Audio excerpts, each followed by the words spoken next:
For the ruling class in Washington, D.C., the ends always justify the means.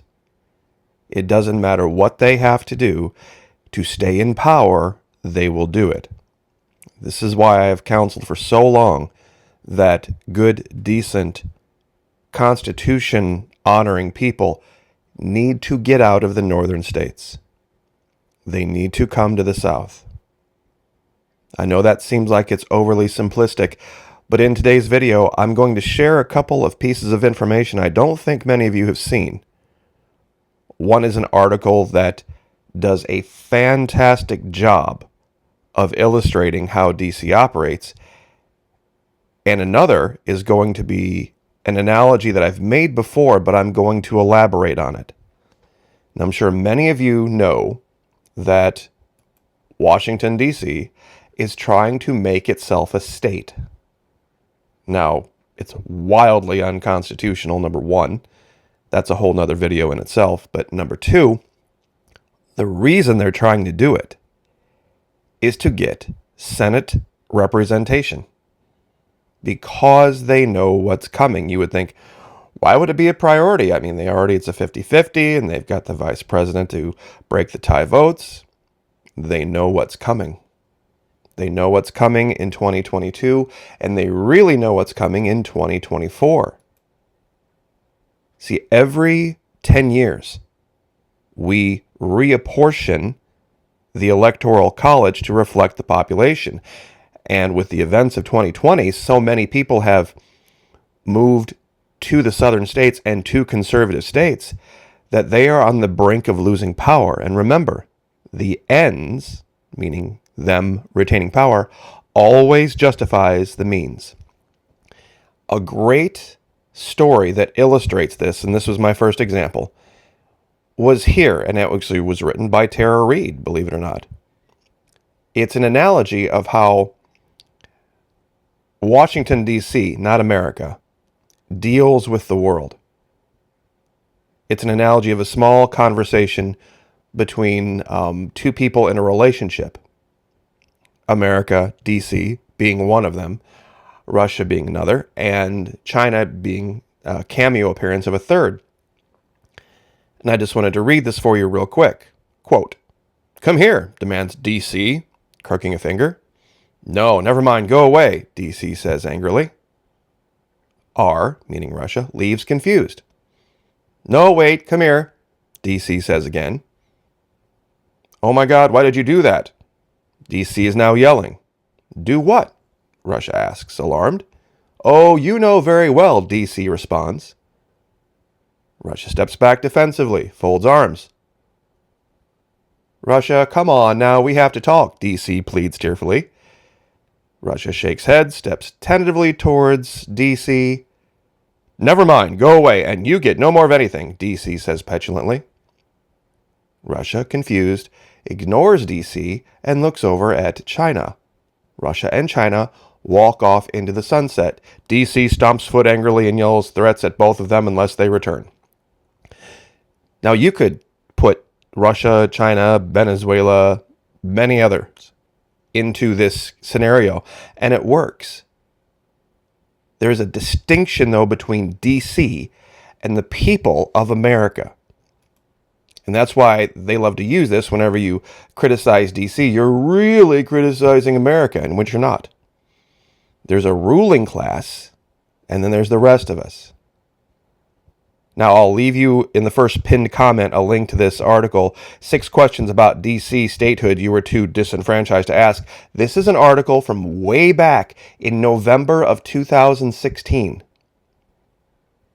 Way long time ago. And it outlines the real reasons. Now, in this article, they say it's not going to happen, but boy, how 5 years have changed things. Now, the second example, the analogy I've tried to make that people have laughed at me for. But guys, I am telling you right now, the current crop of liberals in charge are a bunch of Star Trek worshipers. They really believe they really believed in this. They really thought this was their future. This is another ends justifies the means type of thinking. They think this future of, everyone living together in a united federation of quote-unquote planets is some reality. Especially those in Silicon Valley. Now, would you like proof for this? First of all, for you not to see it, for you not to realize what was going on, those in charge of the franchise had to distract you, get you out of your thinking brain, and get you into your feeling brain. That had to be their goal. And this is how they did it. Each of these 4 examples I've used here are from different aspects of that series. 3 of them are professional bikini models. The very oldest one, Marina Sirtis, was not, but she was still there for the same idea. Now, here's where things really are going to make you sit down and go, whoa, wait a minute. There were 4 main, quote-unquote, evil enemies of the Federation. There were the Romulans, upper left. There were the Cardassians, upper right. There were the Klingons, lower left. I'm sure that's probably the most popular one people know of. And there were the Ferengi, lower right. Now, each of these represents an aspect of people who believe in states' rights.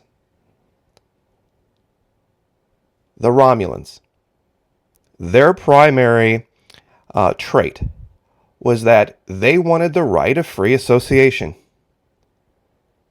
They wanted their territory for themselves, and they wanted to keep it that way. And that was terrible. Oh, they couldn't have that. You couldn't have strong borders. You couldn't have that. So they were, of course, given all of this evil, horrible-looking makeup. Same thing with the Cardassians in a later iteration. They gave them all sorts of armor around the eyes, made them very angry. They wanted strong borders. They were very nationalistic. They believed in Cardassia for Cardassians, just like I've talked about Florida for Floridians. See, they couldn't have that. They couldn't have anyone having an independent idea, a right of self-determination. The Klingons, much the same way. Strong borders, proud of their military, ready to defend it at any time. But there was still one aspect left that they couldn't quite get right until later on in the series. Lower right, the Ferengi. Now, the first iteration of this particular race, they did an incredibly poor job of. They just made them generally kind of evil and generally kind of horrible.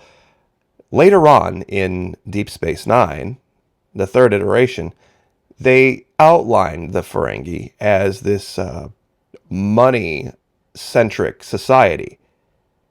That's right. You wanting there to be some kind of a financial control that you have over your life, yeah, you see, that's evil. Anyone attempting to make their life a little better, or anyone doing a little better financially than anyone else, they have to be the most evil of all. This is what this is all about. They tried to take what they believed to be the worst aspects of conservatism and, at that time, Republican or states' rights or whatever value that they disagreed with, and they painted makeup on it, and they went full Saturday morning cartoon villain. And I know this seems like it's completely, crazy, but this, if you look at how they're acting now, and you look at their values now, you look what they're trying to do now, and you look back at this series, there are way too many parallels. Way, way, way too many parallels. Now, funny story. They had to go back and they had to revisit a couple of these characters to get back in line with their new woke theology. The one on the left is now playing for the other team. Let's just put it that way. The one in the top center, very serious character. They haven't done it with these two yet, but I believe they've tried. I think a lot of the women that they used this way saw through what they were doing eventually and distanced themselves from the franchise because it was all hyper-political nonsense. They believe that Captain Picard is going to save us all, and that the values of the Federation are going to eventually make their way into the world, and that we just can't wait for that day. Guys, I'm telling you, vote with your money. Get out of the northern states. They will do anything to get their way. They don't care about the Constitution. They don't. They want this giant one world, one federation thing that will usher in peace and harmony and all this other stuff. It's another reason that they promoted the Big Bang Theory so much. Basically a child bully manipulating all the people around him. But nobody saw it. Another video for another day. God bless. Happy Sunday. Like, share, subscribe. We'll see you next time.